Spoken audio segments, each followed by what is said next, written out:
Esta é a TV ICEB, do Instituto de Cultura Espírita do Brasil, e nós estamos iniciando mais uma reunião fraterna aqui no Instituto de Estudos da nossa doutrina espírita e do Evangelho de Jesus.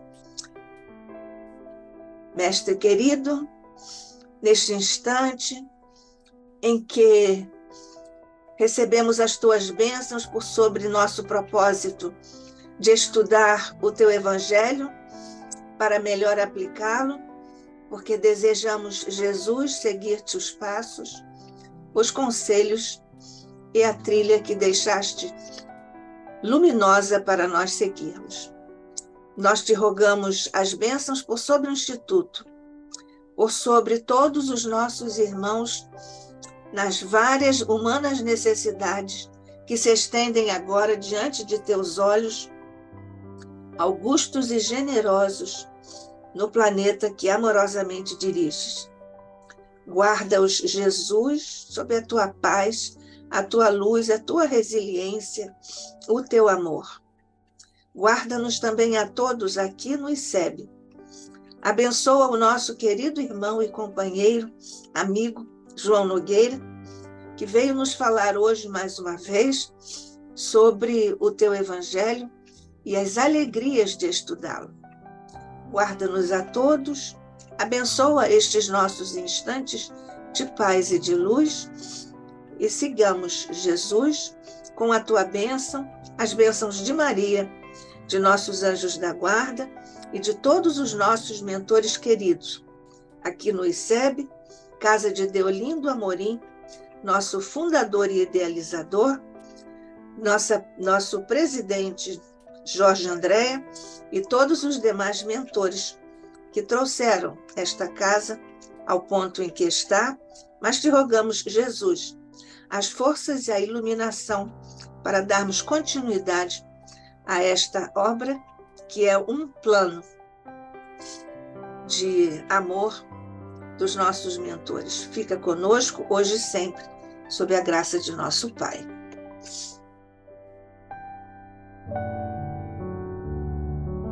Então, nós recebemos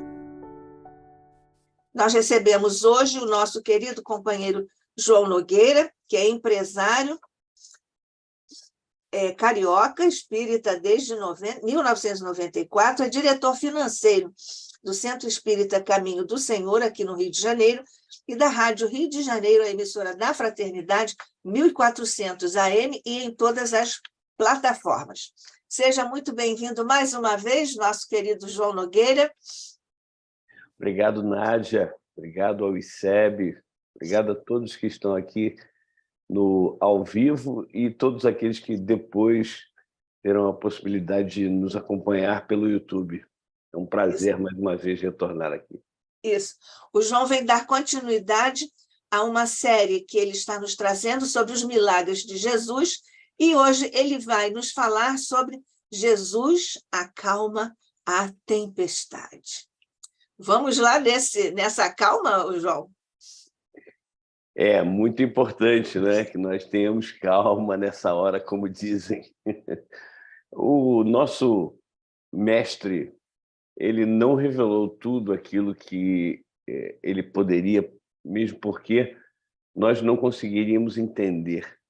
Quando ele está conversando com Nicodemos e fala a respeito da reencarnação, eu já trouxe isso aqui de outras vezes, mas é sempre importante nós lembrarmos, Jesus, no final do bate-papo entre ele e Nicodemos, diga-se de passagem, Nicodemos era um doutor da lei, um fariseu muito reverenciado pelos judeus à época, e ele vai à noite ter com Jesus, porque não podia ser visto com Jesus, mas o evangelista João capta esse momento e coloca lá nos seus escritos. E ao final, então, de Jesus ter dado uma aula de reencarnação e de reforma íntima, porque Jesus diz: necessário te é renascer de novo. Renascer em água, que é a reencarnação, e renascer em espírito, que é exatamente a nossa reforma íntima. Sem os dois não poderíamos ver o reino de Deus, como diz Jesus, que o reino de Deus está dentro de nós, então nós não podemos ter essa evolução maior caso não façamos a reforma íntima e não tenhamos a reencarnação. Então Jesus, no final desse bate-papo, diz assim: se te falei das coisas da terra e não compreendestes, quanto mais se eu te falar das coisas dos céus. Ou seja, Jesus tem muitas outras coisas que ele poderia falar conosco, só que a nossa capacidade de conhecimento ainda é muito limitada. É interessante que Kardec coloca nos seus ensinos que a doutrina espírita ela veio no momento certo porque era necessário o conhecimento de algumas ciências para que o ser humano compreendesse muitas coisas que aconteceram há 2000 anos, muitas coisas que Jesus fez e falou. Então, como é que nós podemos entender há muitas moradas na casa do Pai, tirando daí, claro, a parte espiritual, mas pensando apenas na parte física, se nós não tivéssemos hoje a astronomia, né? Na época de Kardec, a astronomia já era uma ciência bastante avançada, já se tinha conhecimento de vários astros, vários corpos celestes, estrelas, asteroides, planetas, planetóides, etc. e tal. Então, como é que nós iríamos entender há muitas moradas na casa do Pai se não fosse o conhecimento da astronomia? A mesma coisa a questão do céu e do inferno, não o livro que a Nádia competentemente estuda no Luz na Penumbra, mas sim o conhecimento, aliás, a crença no céu que está em cima e no inferno que está embaixo, sem a geologia e o próprio conhecimento astronômico. Saber que o céu não está lá em cima e o inferno não está lá embaixo. Que o céu e o inferno são condições psicológicas, condições de consciência da própria pessoa. Então, muitas dessas ciências tinham que ocorrer, tinham que trazer luz para muitos dos fenômenos que ocorreram há 2000 anos que nós não poderíamos, de forma nenhuma, explicar sem o conhecimento dessas ciências. Então, hoje nós temos ainda muitas coisas que não conseguimos compreender perfeitamente. E tanto é que Kardec, quando trata desse trecho no livro A Gênese, os milagres, as predições segundo o Espiritismo, quando ele fala da tempestade aplacada, ele diz o seguinte: ainda não conhecemos bastante os segredos da natureza para dizer se há ou não inteligências ocultas presidindo a ação dos elementos. Na hipótese de haver, o fenômeno em questão poderia ter resultado de um ato de autoridade sobre essas inteligências e provaria um poder que a nenhum homem é dado exercer. Ou seja, o que Kardec está colocando aqui é que não há ainda condições de nós afirmarmos que existem inteligências ocultas, ou seja, espíritos desencarnados, presidindo a ação dos elementos da natureza. Existem outros autores corroborando com o pensamento de Kardec, porque Kardec deixa no subentendido ali que ele entende que todos os fenômenos da natureza são presididos por espíritos desencarnados, e aí a gente pode pensar em espíritos de vários graus de evolução, né, dos mais elevados aos menos elevados, porque existem aqueles que comandam e existem aqueles que executam as ordens. Então, os fenômenos da natureza são, no dizer de Kardec, comandados por essas inteligências extracorpóreas. Porém, não há elementos, como diz Kardec ainda, de se comprovar isso. E aí Kardec, depois, no segundo parágrafo, é bem curtinho esse trecho, ele diz: como quer que seja, O fato de estar Jesus a dormir tranquilamente durante a tempestade atesta de sua parte uma segurança que se pode explicar pela circunstância de que seu espírito via não haver perigo nenhum e que a tempestade ia amainar. São duas coisas importantíssimas.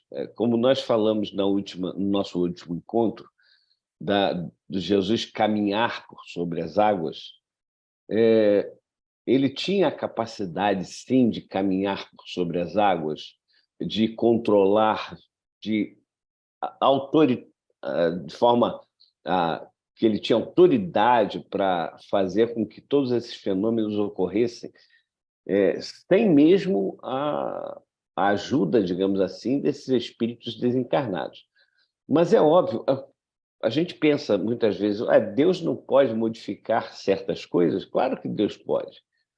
Por que ele se utiliza do ser humano ou de espíritos como nós, da nossa capacidade evolutiva ainda, muito aquém, para fazer certas coisas? Ou seja, se alguém tem uma doença e tem o merecimento de ser curado dessa doença, aquela velha questão que Jesus falava, olha, tu já estás curado, tu não precisas mais dessa doença, porque você já passou pela prova, pela expiação, enfim, teus pecados te são perdoados, ou seja, você já pagou, já quitou com a justiça.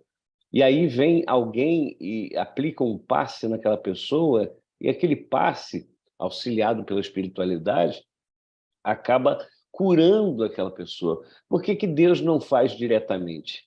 Porque é óbvio que Deus está se utilizando de uma questão pedagógica, porque quando nós sabemos do que se trata, nós aprendemos. Quando nós ouvimos um professor explicando a matéria, nós aprendemos.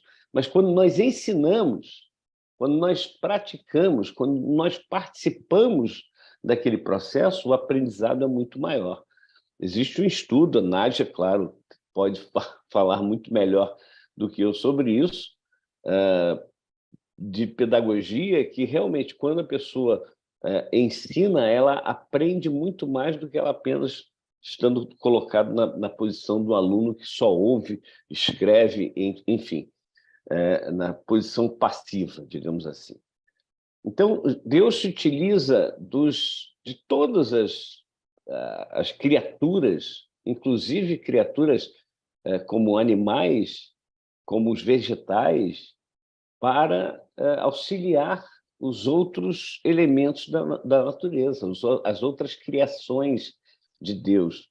Então, quando Jesus ele dá essa ordem para que a tempestade se acalme, duas coisas. Mais uma vez, Kardec não elimina uma nem a outra. No segundo parágrafo, ele diz que Jesus sabia que a tempestade ia acalmar e que nenhum perigo eles corriam.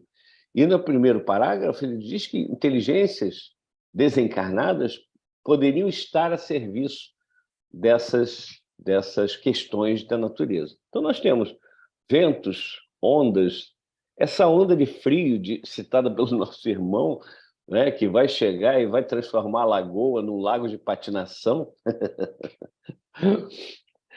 Brincadeirinhas à parte, mas essa onda de frio tem seu motivo. Muito se fala do aquecimento global. Sim, a gente sabe que isso é um fato. A ciência está aí para nos demonstrar isso.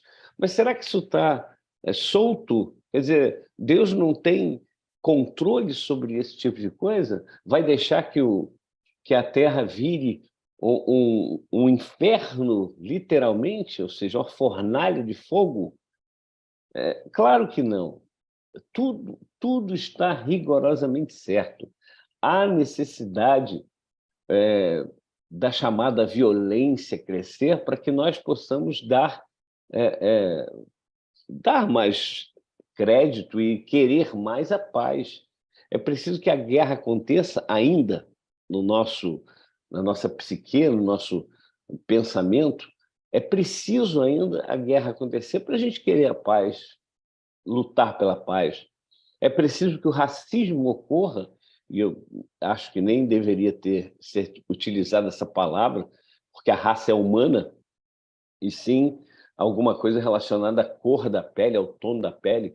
Mas vamos lá, a palavra utilizada é racismo. É preciso que o racismo aconteça para que nós nos atentemos que todos somos irmãos e que não importa a cor da pele.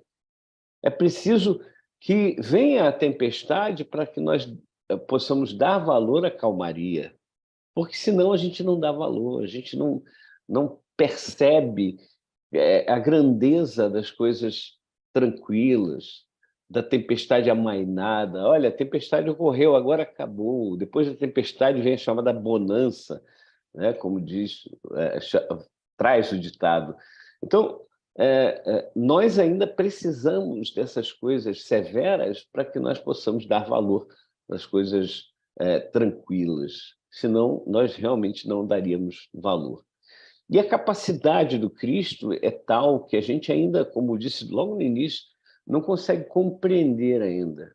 A capacidade de Jesus, esse espírito puro, como trata Kardec no capítulo 15 da Gênesis, e logo no primeiro item, que é a superioridade da natureza de Jesus, né, onde ele nos traz que ele, como ser humano, tinha toda a compleição do ser humano, como todos nós. Agora, como espírito puro, nenhuma influência da matéria tinha. Ele não poderia ser chamado de médium nas curas que fazia, porque ele não era intermediário entre a espiritualidade, entre os desencarnados e os encarnados. E aí, no final, Kardec fala que, no dizer de um espírito, ele era médium de Deus, aí sim, porque era o único influxo que poderia vir através de Jesus era vindo de Deus. Essa capacidade, ela é algo que a gente vai estudar, vai continuar estudando, e por muitos e muitos anos ainda, para não dizer décadas ou séculos, nós ainda vamos estar não compreendendo tudo aquilo que Jesus fez, tudo aquilo que Jesus falou. É por isso que eu sempre digo que as pessoas querem dar um passo maior do que a perna, porque querem compreender coisas que ainda não temos a capacidade de compreender. Voltamos sempre às questões 11 e 18 do Livro dos Espíritos, principalmente a 18 aqui nesse caso, que será dado ao homem um dia compreender os mistérios da divindade, e aí a resposta é a partir do momento em que nós nos purificamos, nós nos melhoramos moralmente, o véu do conhecimento vai sendo levantado. E aí vem uma outra questão que é muito importante, que são esses fenômenos que ocorrem de aeronaves, que a gente vai chamar assim por não ter conhecimento do que é exatamente aquele equipamento, do que são esses equipamentos, aeronaves que voam a uma velocidade estupenda, praticamente na velocidade da luz, e que ficam parados muitas vezes. Alguns chamam de UFO, né? Outros de OVNI, objeto voador não identificado. E as pessoas ficam com medo. Olha, eles vão invadir o planeta, vão destruir a humanidade. Como? Se eles têm muito mais inteligência do que o mais inteligente do ser ligado ao planeta Terra. Então, se eles têm muita inteligência capaz de poder voar, capaz de vir do planeta deles até nós, capaz de, inclusive, poder mexer com a vida aqui no planeta Terra, e eles não fazem, porque eles estão, no meu entender, numa missão de trazer paz, de trazer coisas boas. Quando nós vamos na Revista Espírita de 1858 e Bernard Palissy, em espírito, fala a respeito da vida em Júpiter, que é um mundo feliz, é o planeta mais evoluído do sistema solar, segundo ele e segundo Mozart, ele fala dos corpos dos seres lá encarnados, porque eles reencarnam ainda existe a questão da reencarnação, só que a reencarnação, eles estão encarnados, mas eles convivem com os desencarnados como se fosse algo no mesmo ambiente, na mesma realidade.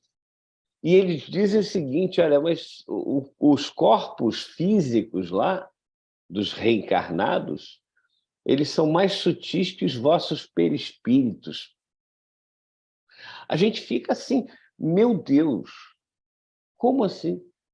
Aí nós entendemos por que as aeronaves do nosso planeta, da NASA, dos russos, dos chineses, vão filmar, como o Hubble faz, vão filmar certos planetas e não enxergam nada, não enxergam vida, porque não tem capacidade de enxergar a vida como ela é, como ela se dá em outros planetas.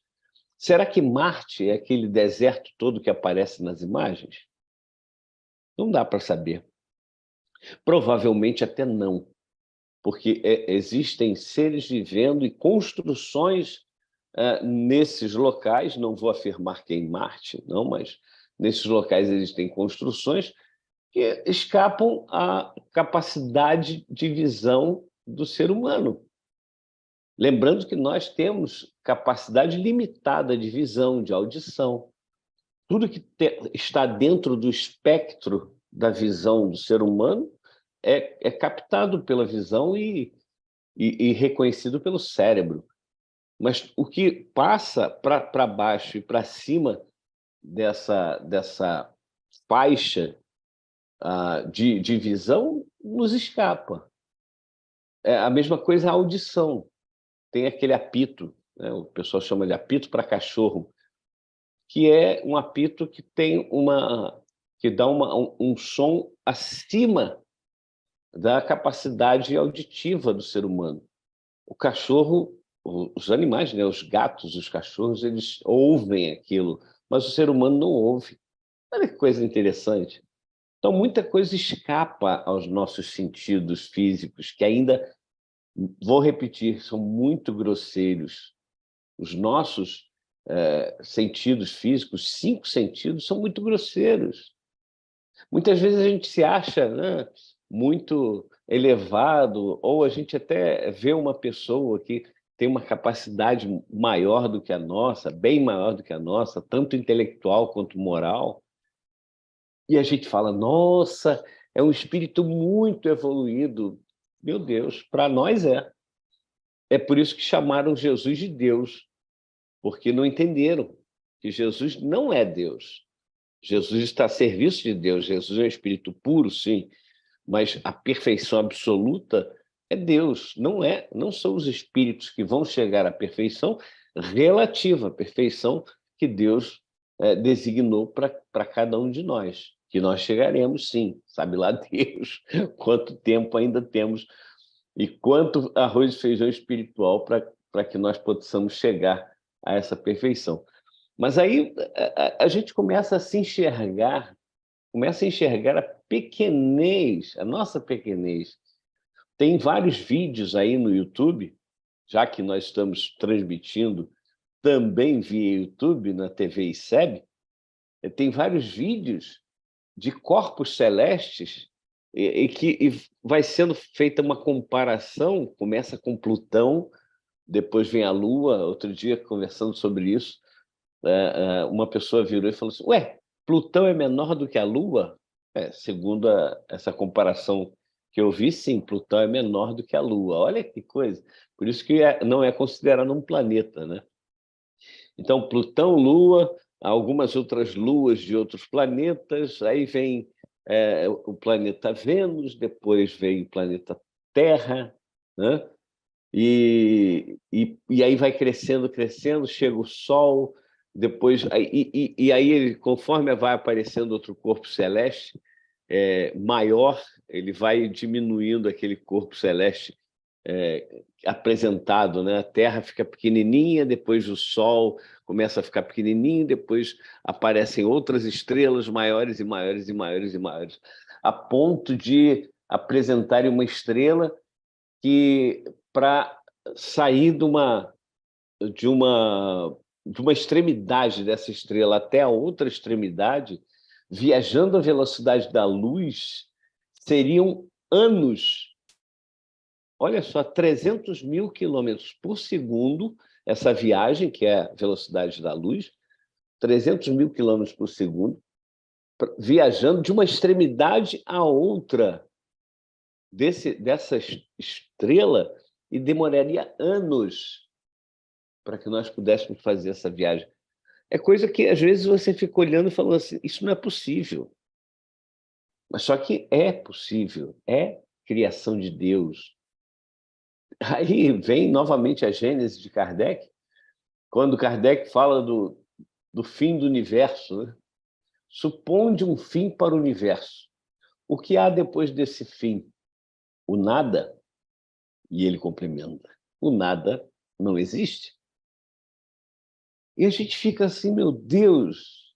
Aí voltamos aqui para a nossa realidade, ínfima realidade, e que não é nada desprezível, mas ínfima no sentido de pequeno mesmo, de muito pequeno, comparando com outras grandezas que existem no universo, comparando com o próprio universo. O nosso tamanho é ínfimo, mas, ao mesmo tempo, olha que coisa maravilhosa. Quando você pensa assim, Nádia sabe, eu trabalho numa empresa escocesa e vira e mexe eu estou lá no Reino Unido, e o primeiro-ministro lá, que é aquele descendente de indiano, não sei o nome dele, não lembro o nome dele, mas ele não me conhece. Olha que coisa chata. Agora, olha que coisa linda. Deus me conhece. Deus te conhece, Nádia. O presidente Joe Biden não te conhece, Nádia, mas Deus te conhece. E te conhece mais do que você mesma se conhece. Olha, eu me deslumbro com isso tudo. Quando a gente começa a conversar sobre esse tipo de assunto, a gente fica assim, pasmo, mas muito pasmo.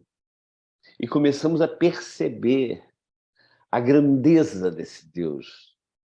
E a gente não tem outra palavra para utilizar, a grandeza. Ah, Deus é grande? Deus é grande num sentido que a gente nem sabe aplicar aqui. E aí a gente começa a olhar para as nossas vaidades, como diz Eclesiastes, né? Capítulo 3 de Eclesiastes. Vaidades, vaidades, tudo são vaidades. A gente começa a pensar, meu Deus do céu, eu me acho alguma coisa, eu me acho bom. Aí Chico vira para Emmanuel e fala, Emmanuel, eu sou um verme. E aí o Emmanuel fala para o Chico, não faça isso com o verme, pois ele tem uma utilidade tão grandiosa, ele vai fazer com que a terra fique aerada para poder a planta ter vida, ter oxigênio, a planta ter condições de crescer e dar frutos. O que Emmanuel estava querendo dizer para o Chico tudo tem sua utilidade, nada é desprezível na criação divina. Às vezes a gente fica chateado com o mosquito, né? Caiu aqui o fone. A gente fica chateado com o mosquito, mata o mosquito porque causa doença, mas o mosquito tem o seu sentido de existir, tem o seu porquê. Ainda que nós não entendamos o porquê das coisas, tudo tem o seu porquê. E aí vem a lição não física, não material, dessa passagem de Jesus, acalma a tempestade, mas a lição do dia a dia, a lição do nosso íntimo, a lição de não deixar a pressão subir aos 17, né? Por conta de dar errado alguma coisa aqui na nossa transmissão, é se equilibrar, é manter a calma, saber que tudo passa. A lição que é atribuída a Maria, que Chico pediu a Emmanuel para encaminhar até Maria a súplica dele, porque estava sofrendo em determinado momento, e vem a resposta de Emmanuel falando: Chico, Maria disse que isso também passa, tudo passa, isso também vai passar. E vai passar não só a tempestade que está acontecendo na nossa vida, por exemplo, de saúde, ou a tempestade financeira, né? Não a tempestade de chover muita coisa na nossa vida, que aí ninguém reclama, né? Ninguém reclama que está com muito dinheiro. Reclama reclama-se da falta de dinheiro, principalmente quando a gente pensa, né, Nádia, no ICEB, pensa na Rádio Rio de Janeiro, pensa no Caminho do Senhor, e aí a gente vai embora, Frei Luiz, Bezerra de Menezes, o Centro Espírita Bezerra de Menezes, etc. E tal. Ou seja, as casas que sobrevivem graças à doação de algumas pessoas, aí as pessoas ficam assim: meu Deus do céu, a gente precisa conseguir recursos financeiros. Isso é uma tempestade, são tempestades. Aquele filho, aquela filha que se droga ou que se prostitui, que simplesmente decepciona os pais, isso é uma tempestade. Mas como toda tempestade, ela vai passar. Ela vai passar. E a gente precisa aprender com essas tempestades. Aprender que elas vêm por algum motivo. André Luiz cita em algumas das suas obras que a chuva intensa, os raios, eles vêm para limpar a psicosfera, ou seja, a psicosfera, Joana de Ângeles assim trata a, entre aspas, atmosfera de pensamentos. Nós vivemos numa atmosfera onde existe oxigênio que nós respiramos e que nós nos movemos, e que é uma camada tão grande que pesa sobre nós e faz com que nós fiquemos, não possamos flutuar além do magnetismo da Terra, né? Também a atmosfera faz com que a gente viva aqui se arrastando muitas vezes, né? Existe essa psicosfera, que é um mar de pensamentos onde nós estamos inseridos. E nós somos tanto alimentadores dessa psicosfera, ou seja, nós mandamos os nossos pensamentos para essa psicosfera e recebemos também os vários pensamentos, e pensamentos de todos os tipos. E muitas vezes nós nos encontramos num momento em que esses pensamentos acabam nos machucando, acabam fazendo com que a gente fique tenso, adoeça, inclusive. E a gente precisa entender que essas tempestades elas vão passar. Elas fazem parte do processo evolutivo. Se nós não necessitássemos das tempestades, elas não ocorreriam. Mas elas são necessárias. São necessárias para nos ensinar, não são necessárias porque Deus quer nos castigar, como muita gente pensa. Deus está mandando coisas ruins para a gente. A pandemia, a Covid veio para destruir a humanidade. Não veio para destruir ninguém. Veio para ensinar a gente, veio para nos mostrar o quão frágil é o corpo humano, o quão importante é nós sabermos lidar com a vida e com a vida do outro. O quão importante é nós termos a responsabilidade daquilo que está dentro de nós, que nos contaminou, não contaminar outras pessoas. Muitas vezes, durante a pandemia, nos era perguntado, nós, como espíritas, não deveríamos estar sem medo de desencarnarmos? E aí não teria problema a gente andar sem máscara, a gente andar aglomerando, porque todo mundo vai desencarnar mesmo. A morte não existe, como dizem os espíritas, mas existe uma coisa que é muito séria que Jesus falou, que O escândalo é necessário, ou outras versões, o escândalo é inevitável, mas ai daquele por quem vem o escândalo. Imagina se eu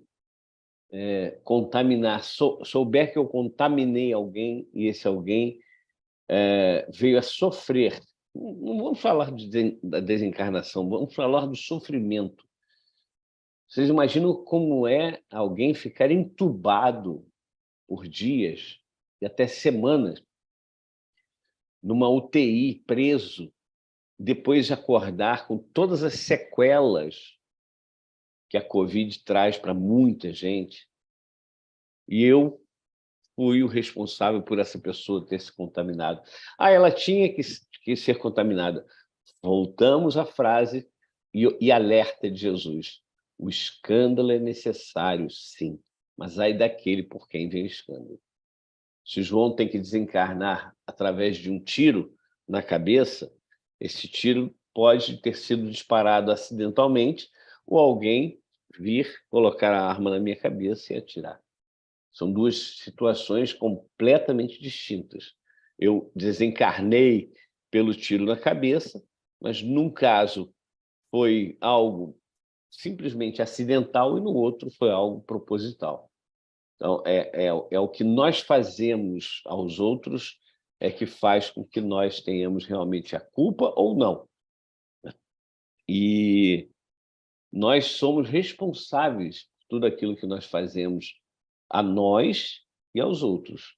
Por isso, Jesus vem lá em Mateus 10, 28, fala: não temais os que vos podem matar o corpo, não vos podem matar a alma. Temei antes aquele, no singular, que pode fazer perecer o corpo e a alma no Vale das Lamentações, tradução do nosso querido Pastorino. Então, aquele só é um, só sou eu sou meu único inimigo. Tem gente que fala assim, o meu maior inimigo é fulano. Não, meu único inimigo é o João. Eu não tenho inimigos externos. Aquele que me maltrata, me espezinha, aquele que fala mentiras a meu respeito, não é meu inimigo. Aquele que atirou na minha cabeça não é meu inimigo. Eu sou meu inimigo. Porque se eu não tivesse que passar pelas situações de sofrimento, de dor e de sofrimento, eu não passaria. Aquele Salmo 23 é um salmo que é muito clássico, todo mundo conhece. Ainda que eu ande no vale da sombra e da morte, né? Ainda que eu esteja passando por uma rua deserta que tenha altos índices de criminalidade, se eu não tiver que ser assaltado, se eu não tiver que sofrer nenhuma violência, eu não sofrerei. Não acontecerá nada comigo. Mas nós ainda somos fracos na fé. Por isso Jesus fala naquela passagem que eu citei agora há pouco, de Jesus caminha por sobre as águas, e Pedro caminha com ele. Jesus está caminhando e eles acham que é um fantasma, ficam atemorizados e começam a gritar, e Jesus fala, não temais, sou eu. Pedro, então, levanta e fala assim, Senhor, se és tu, diz para eu ir ter contigo. E aí Jesus fala, vem, simplesmente. Olha a simplicidade. Vem, Pedro, vem. E Pedro, então, sai do barco e começa a caminhar por sobre as águas. Olha que coisa. As pessoas ficam assim, meu Deus, mas como é possível isso? É possível. Nós só não sabemos exatamente como fazer, como é que se dá isso. Um dia saberemos. Não tenhamos pressa, nós vamos conhecer as coisas. O que a gente está fazendo aqui é um exercício para que a gente possa compreender um pouco mais. Pedro começa a caminhar por sobre as águas e, de repente, ele falha a fé. Ele duvida e começa a afundar. E Pedro afundando, eu sempre cito isso, eu acho muito interessante um pescador que não sabia nadar. Olha. E aí o Pedro começa a afundar e, desesperado, fala: Senhor, acode-me, eu estou perecendo, eu estou morrendo, eu vou morrer. Jesus, então, pega na mão do Pedro, puxa ele e fala assim: ó homem de fé fraca, ou de fraca fé, como está na versão da Bíblia de Jerusalém. Ou homem de pequena fé, como está em outras Bíblias. Nós somos assim muitas vezes. Nós temos a fé fraca, nós não temos verdadeiramente fé. Por isso que quando Jesus está dormindo no barco, os seus discípulos estão ali no desespero. Ah, meu Deus do céu, nós vamos morrer. Senhor, tu estás dormindo. E aí acordam Jesus. Olha que sacrilégio. Jesus está dormindo ali, acordam Jesus, falam: Senhor, vamos morrer. Jesus acorda, levanta a mão e acalma a tempestade. E aí eles ficam assim, ó. Gente, é impressionante como nós ainda somos assim. A gente passa pelas situações achando que aquilo ali vai ser o fim de tudo, que não tem saída. Para tudo tem saída. Para tudo, absolutamente tem saída. Aí tem amigos que falam assim: só não tem jeito para a morte. E aí eu digo, eu como espírita te digo, até para a morte tem jeito. Porque ela é um jeito de se melhorar, da gente crescer, da gente se aprimorar, da gente compreender, fazendo um retrospecto da nossa última encarnação, o que eu fiz de correto, o que eu deixei de fazer de correto e o que eu fiz de incorreto, né? Que fica tudo ali na mesma coluna, né? O que eu fiz de correto fica numa coluninha desse tamanho assim, e o que eu deixei de fazer de correto e o que eu fiz de incorreto fica numa colunona assim grande, né? Se pudéssemos colocar em potes, seria uma xicrinha de café das coisas que a gente faz de bom ou de bem, né? O bem que nós fazemos na nossa xicrinha de café, e aquela panelona que faz comida para 300 pessoas, todas as porcarias que a gente pensa, fala e faz. E aí é uma possibilidade, né, na chamada morte ou na desencarnação, da gente fazer esse retrospecto e pensar: caramba, eu posso me preparar melhor para na próxima reencarnação eu estar realmente mais preparado e, como diz lá no livro de Jó, sair com a sacola cheia de feixes, ou seja, mais preparado, mais evoluído, melhor sair da próxima reencarnação, quando nós sairmos desta reencarnação, sairmos melhor do que entramos. Esse é o princípio e a melhor coisa que a gente deve fazer.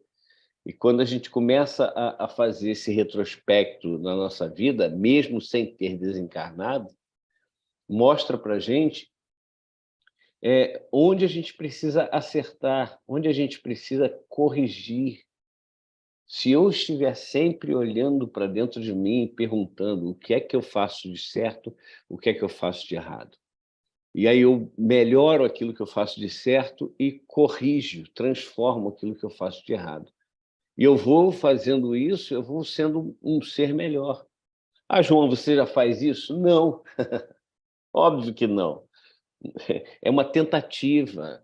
Todos os dias eu acordo e falo: eu preciso aplicar essa questão de observar dentro de mim o que eu falo, faço e penso que não é legal e corrigir isso todos os dias, todos os dias. E, normalmente, no final do dia, eu olho e falo assim: ih, cara, tu não fez quase nada daquilo que você planejou fazer. Normal. São as tempestades da vida, né? Muitas vezes a gente se planeja fazer uma coisa e acaba fazendo outra, não fazendo nada daquilo que a gente planejou. Tem um ditado que diz: o homem põe, Deus dispõe. Não é exatamente Deus, né, que dispõe, são as circunstâncias, são as necessidades que nós temos. Nós temos necessidades e essas necessidades elas vão ser atraídas para nós. Voltando à questão da rua deserta lá, com alto índice de violência, de assaltos, se eu não tiver necessidade de passar por uma situação de assalto, eu vou andar naquela rua tranquilo, sem problema nenhum. Agora, se eu tiver necessidade de passar, pode ser uma rua seguríssima. Tá certo essa palavra, Nádia? Seguríssima, seguríssima. Eu vou ser assaltado. Eu vou ser assaltado. Então, sabe, as pessoas elas costumam evitar situações porque elas acham que as situações vão trazer coisas ruins para ela. Não, ela é que traz situações ruins para ela. Nós é que trazemos situações ruins para nós. Voltando a Mateus 10, 28, quando Jesus fala para que nós não temêssemos os que podem nos matar o corpo, não nos podem matar a alma, é a realidade. Nós não precisamos temer a morte do corpo físico. Nós não precisamos temer as intempéries, as tempestades que são exteriores a nós. O nosso não temer, mas a nossa ocupação, e nem pré-ocupação, nossa ocupação deve ser exatamente nas tempestades íntimas, nas tempestades que ocorrem dentro da gente o tempo todo. E são variadas, e para cada pessoa é um tipo de tempestade. Então, a gente precisa se observar para que aplaquemos as tempestades dentro de nós o tempo inteiro. Até que um dia, isso vai ser tão natural que nós não criaremos mais tempestades. Não será mais necessário. Então, a gente vai viver numa calmaria. Mas só que nós vamos viver nessa calmaria sabendo aproveitar essa calmaria, sabendo dar importância a essa calmaria. Porque hoje a gente não dá importância à calmaria, então por isso que vem as tempestades. A gente precisa de passar por esses momentos para poder não mais gerar dentro de nós essas tempestades. E é isso, essa é a nossa conversa de hoje. Nesse momento, eu estou à disposição para quem quiser fazer pergunta, ou alguma colocação, alguma retificação, inclusive, daquilo que eu falei aqui, ficou aí à disposição de vocês. Obrigada, João, por nos fazer agora meditar e refletir sobre o nosso amado mestre, que já escolhemos seguir, e sobre a paternidade divina também, que é o ponto-chave não só do Evangelho de Jesus, que nós desejamos seguir, mas também da codificação magistral de nosso querido codificador Allan Kardec. Muito obrigada, João. Nós não temos aqui perguntas no chat, mas eu queria... Vocês mais ou menos já tangenciou essas questões sobre a didática de Jesus. Como nós já éramos e ainda somos referenciados às questões da matéria, da tangibilidade, na chamada realidade objetiva, então Jesus trazia isso no campo material. Jesus não precisava ficar demonstrando todos os seus atributos de uno com o Pai para acalmar a tempestade. Mas ele precisava fazer aquilo para didaticamente mostrar que é possível. Também Jesus sabia que Pedro ia cair, porque Jesus, como você disse, sabe e nos conhece muito mais e melhor do que nós mesmos. É mais íntimo de nós do que nós mesmos.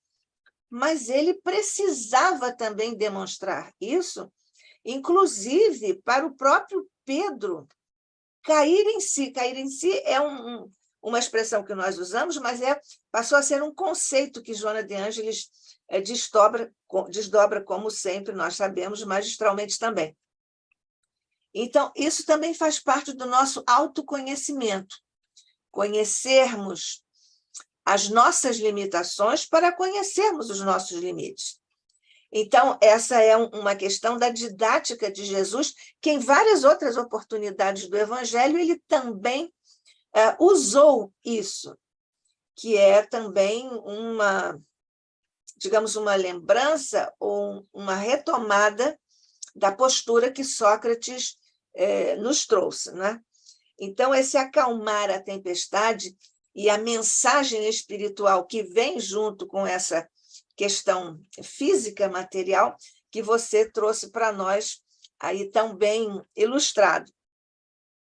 Essa questão de Jesus acalmar a tempestade, que nós não entendemos ainda, mas a física quântica já sinaliza entendimentos para nós quando ele fala, os físicos quânticos ou a quântica fala sobre a nossa capacidade que é inerente, nós nem sabemos que temos, mas à medida que vamos estudando essas coisas, ouvindo dos especialistas, nós vamos ver que é possível, porque, ao mesmo tempo, eu chamo de dupla personalidade, a questão de se comportar como onda e como partícula.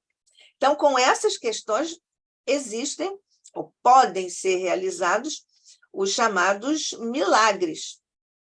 Você citou o Chico, né? O Chico também fazia determinadas coisas que a quântica explica. Nós também faremos, mas só daqui a pouco. Por enquanto, ainda não fazemos nem como o Chico, imagine como Jesus, mas também faremos.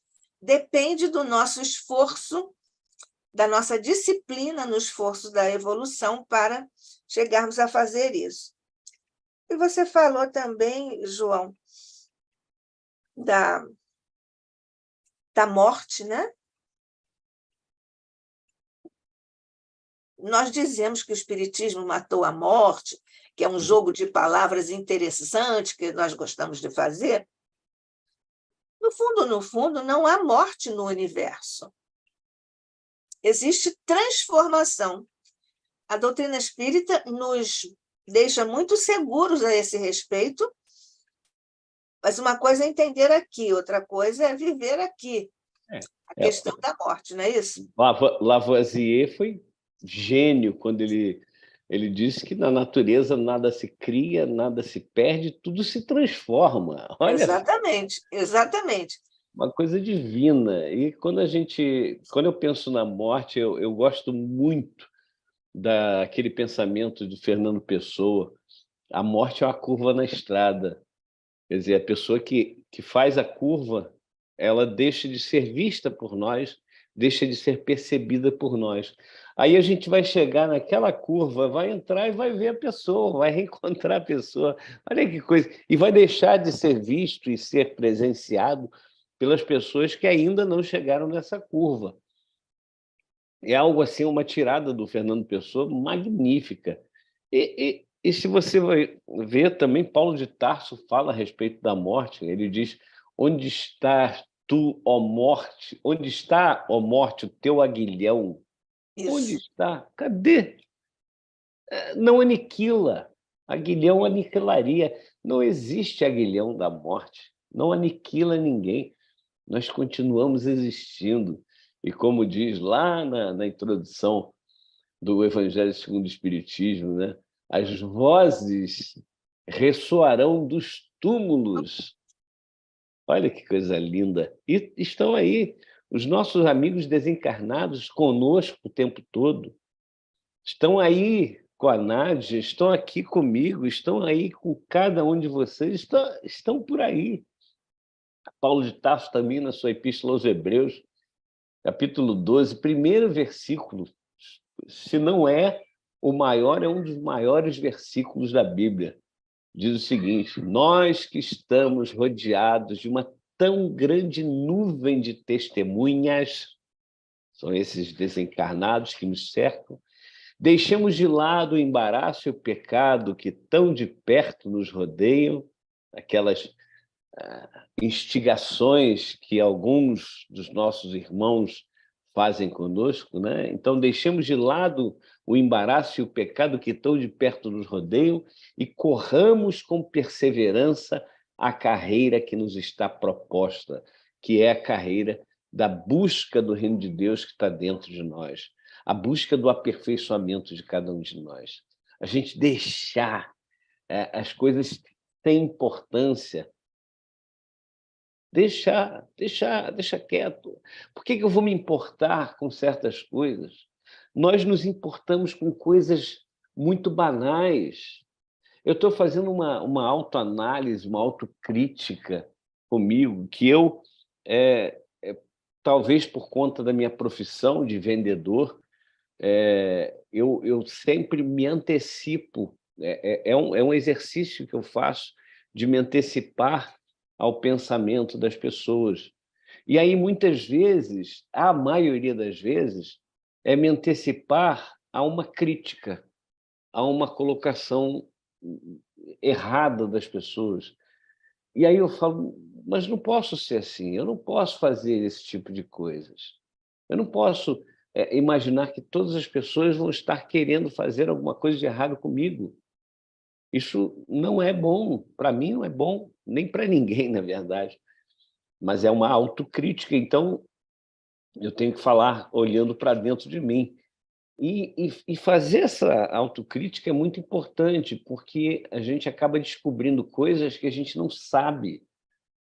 Outro dia, ouvindo um estudo do Rossandro Klinger, o Rossandro tem, todos os domingos, às 10 horas da manhã, ele, através do YouTube, ele faz uma espécie de estudo, digamos assim, né? E ele fala uma coisa que é muito interessante. A questão, outro dia ele falou sobre a questão da mágoa. E muitas vezes a gente fala assim, eu não tenho mágoa nenhuma, não. E ele começou a discorrer e acaba mostrando para a gente que a gente tem um monte de mágoazinhas, mágoas pequenininhas, que aí a gente vai juntando, daqui a pouco dá uma mágoa imensa, por coisas bobas, coisas banais, coisas sem importância. E volta a questão da tempestade, que a gente faz a tempestade num copo d'água, muitas vezes. Então, é viver de forma mais simples, viver de forma a que nós entendamos que essa transformação que a morte nos traz, essa transformação precisa ser vivida aqui, agora. O amanhã não existe. O ontem já passou. O amanhã será hoje. Ou seja, em português, em inglês também, né? O presente, olha só, a palavra em português que define o hoje, é o agora, é o presente. Esse é o presente que Deus nos dá. Esse é o presente que nós temos. O que a gente faz com o presente? Se a gente não gosta, a gente vai largar ali no fundo da gaveta. Mas se a gente gosta do presente, se a gente aproveita o presente, a gente vai usar esse presente, a gente vai se utilizar desse presente para sair, passear, para curtir um filme, alguma coisa assim. Os presentes servem para... Na verdade, o presente é algo que alguém lembrou de você, viu? Não precisa ser aniversário, não. Eu acho legal isso. Eu não gosto de datas. Eu não sou chegado a datas, Dia das Mães, Dia dos Pais, aniversário. Eu não sou chegado. Eu acho o seguinte, eu passei numa loja, vi alguma coisa, lembrei de alguém, falei, caramba, isso aqui é a cara daquela pessoa, vou comprar. Mesmo que seja algo simples, algo... Aliás, as coisas simples são as melhores. Pega aquilo ali e fala pro vendedor, faz um embrulho de presente, por favor, uma coisa bonita. Aniversário da sua esposa, né? Não, eu quero dar um presente para ela hoje. E aí traz aquilo e entrega. aí o sorriso da pessoa. Você não está passando apenas aquele bem material, você está transmitindo a tua energia, e aquilo é muito bom, é muito gratificante. Eu já falei, outro dia falei que eu praticamente todos os dias eu que preparo o café da manhã, e preparo com carinho. Às vezes eu não estou legal, mas aí a gente fala assim, não, vamos fazer uma prece aqui, vamos pensar que isso aqui é uma coisa maravilhosa, que eu poderia estar morando na rua e não ter um café da manhã, eu poderia não ter dinheiro para comprar as frutas que a gente come, o pão, o cuscuz que a minha esposa come, o café, enfim. Eu poderia estar numa cama sem poder sair e sem poder preparar aquele café. Enfim, são tantas as variantes. Aí a gente começa a falar assim, não, isso aqui é um momento que a gente deve agradecer. E por isso é um presente de Deus. É o agora. O Renato Russo, na música Pais e Filhos, tem aquele refrão, que não é exatamente um refrão tradicional das músicas, mas a gente considera um refrão. Repete uma vez. Ele diz assim, é preciso amar as pessoas como se não houvesse amanhã, porque se você parar para pensar, na verdade não há. O amanhã não há, não existe amanhã. Como disse, quando chegarmos amanhã, já será hoje de novo.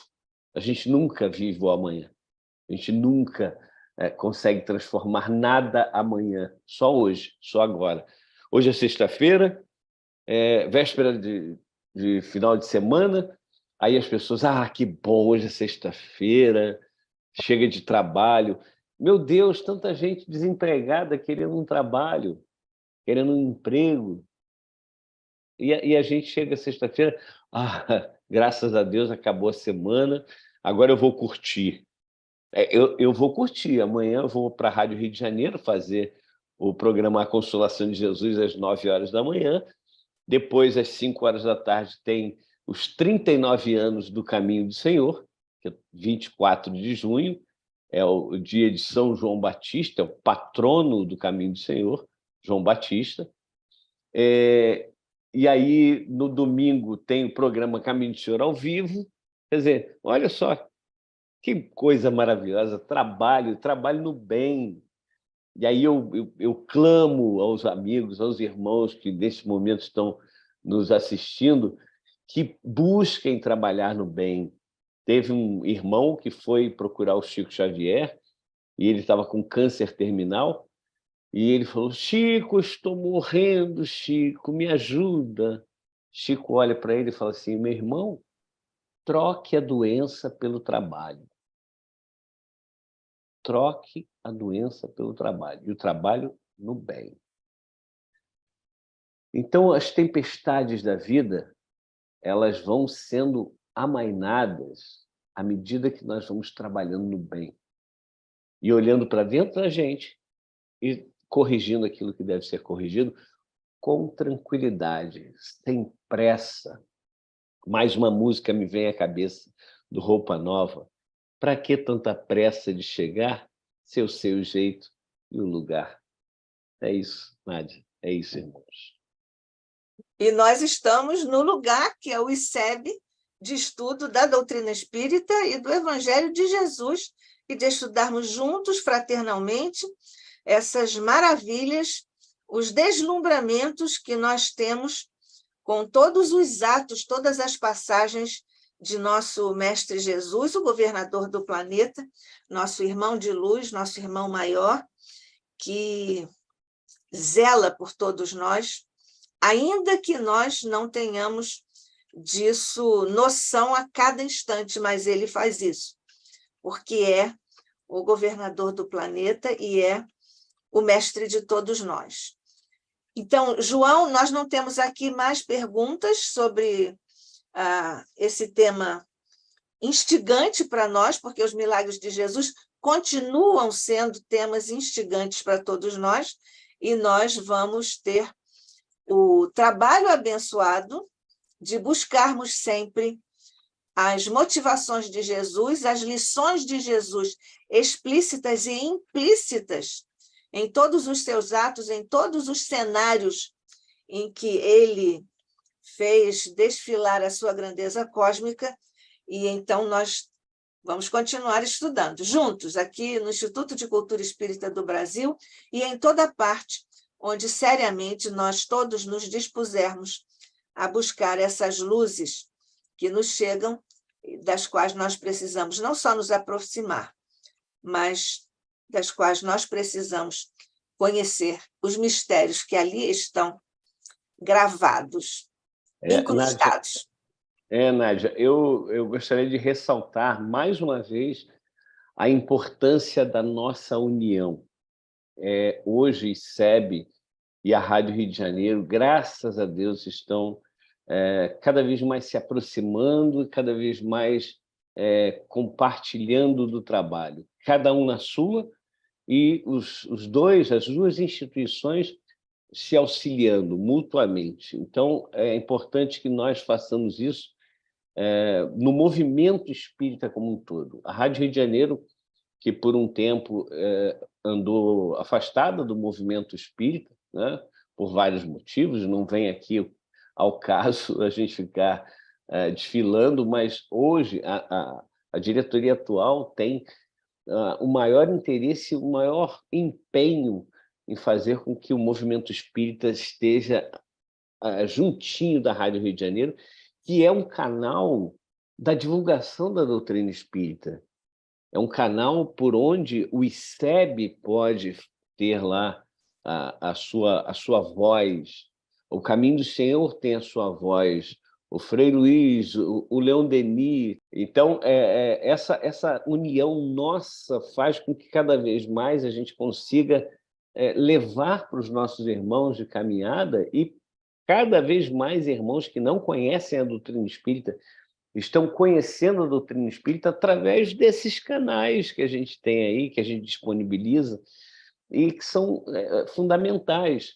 Aí, outro dia, conversando com um amigo, ele falou assim, mas a mensagem não é a mesma? Aí eu digo, é quase a mesma. Não, por que tem tanta gente? E aí eu vou na palestra da Nádia, eu vou na palestra do Turiba, eu vou na palestra do João, eu vou na palestra do Divaldo, falam mais ou menos a mesma coisa, mas por que eu vou em tantas palestras? Por que eu leio tantos livros? É porque cada palestrante, digamos assim, cada irmão que vai fazer a exposição tem um jeito de falar, tem uma didática diferente. E aí as pessoas que vão acompanhar, elas acabam se conectando mais através de uma pessoa do que de outra, mesmo sendo, digamos assim, maravilhosos palestrantes, todos eles maravilhosos palestrantes, mas um toca mais do que o outro, um chega melhor do que o outro. E é por isso que essa diversidade é tão importante. É por isso que existe o ICEB, que busca, através desse conhecimento mais aprofundado da cultura espírita, verdadeiramente, levar esse tipo de conhecimento, e acaba chegando a corações que ainda são carentes, como os nossos, né, Nádia? E outras formas de falar, de expressar, de expor, vão chegar a outras pessoas. Pois é, João, porque são veículos que têm linguagens diferentes, mas para a mesma mensagem. E isso é como verbete, né? Você procura de um lado, procura de outro, e você encontra ali a mensagem. Eu tenho muita alegria de estar assim referenciada ao ICEB há muitos anos, e também há muitos anos referenciada à Rádio Rio de Janeiro. São décadas que eu trabalho na Rádio Rio de Janeiro, 4 programas, e então é muita generosidade de Deus me permitir estar nessas posições que, humildemente, eu sei que represento, mas que estou tentando aproveitar com o meu máximo empenho e sinceridade nesse trabalho, que eu não digo nem que eu trabalho, né? Eu digo que eu faço, como é que é a palavra que eu uso de um modo geral, é que eu faço essas coisas assim simples, esporádicas, que nós fazemos de uma forma menos oficial e menos grandiosa, né? Mas você sabe que eu costumo dizer, Nádia, que essa é uma forma maravilhosa da gente se manter conectado, né, com o alto, porque a gente vai gravar programa, a gente vai fazer programa ao vivo, a gente vai fazer palestra, a gente vai participar de um estudo aqui, um estudo ali, a gente vai distribuir alimento a moradores em situação de rua, né? Pessoas em situação de rua. A gente está sempre nesse tipo de trabalho, isso nos ajuda muito. Eu costumo dizer que isso é uma espécie de UTI que a gente se encontra e que é um tratamento intensivo. É muito bom, e não dá tempo da gente fazer e pensar e falar besteira. É muito bom. Pois é. Nós temos aqui a participação do Fabiano Miranda, que está mandando um abraço para você, João. Opa! Fabiano? Um abração, Fabiano. Fabiano Miranda. Obrigada, Fabiano, por estar aqui conosco. Venha sempre, esteja sempre conosco. O ICEB oferece muitas possibilidades de estudos e aprofundamentos e de fraterno convívio, assim, online, mas é fraterno convívio, porque o amor está em toda parte, então nós também estamos nas vibrações fraternas do amor aqui no ICEB. Então, João, agradecendo mais uma vez a sua participação, a sua presença, a sua contribuição aqui ao Instituto de Cultura Espírita do Brasil, o ICEB, Casa de Deolindo Amorim, presidência de honra de Jorge Andréa, e de todos os nossos outros mentores, a cujos corações nós agora continuamos a agradecer, porque trouxeram o ICEB até nós, até este ponto, e nós rogamos a Jesus, neste instante, ó Mestre querido, que nos ajudes, nos dês forças, resiliência e trabalho para que nós possamos encaminhar o nosso querido Instituto para o seu destino, para a sua missão na divulgação do teu Evangelho, Mestre querido, e da doutrina espírita, na codificação magistral de nosso querido Allan Kardec. Guarda-nos a todos, ó Mestre amado. Guarda todos os nossos irmãos aqui no planeta que amorosamente diriges e que enfrentam hoje duras provas, duras expiações em situações, muitas vezes situações limite, Mestre, como nós consideramos. Abençoa todo o esforço de todos que estão conosco e estiveram conosco e estarão conosco em ambos os planos de existência. Abençoa os caminhos, os pensamentos, as palavras, os sonhos, os projetos do nosso querido irmão João Nogueira. Fica conosco, Mestre, abençoa-nos agora e sempre, temos confiança e certeza disso. E guarda-nos na tua paz e na tua luz, sob o olhar de nosso Pai. Assim seja.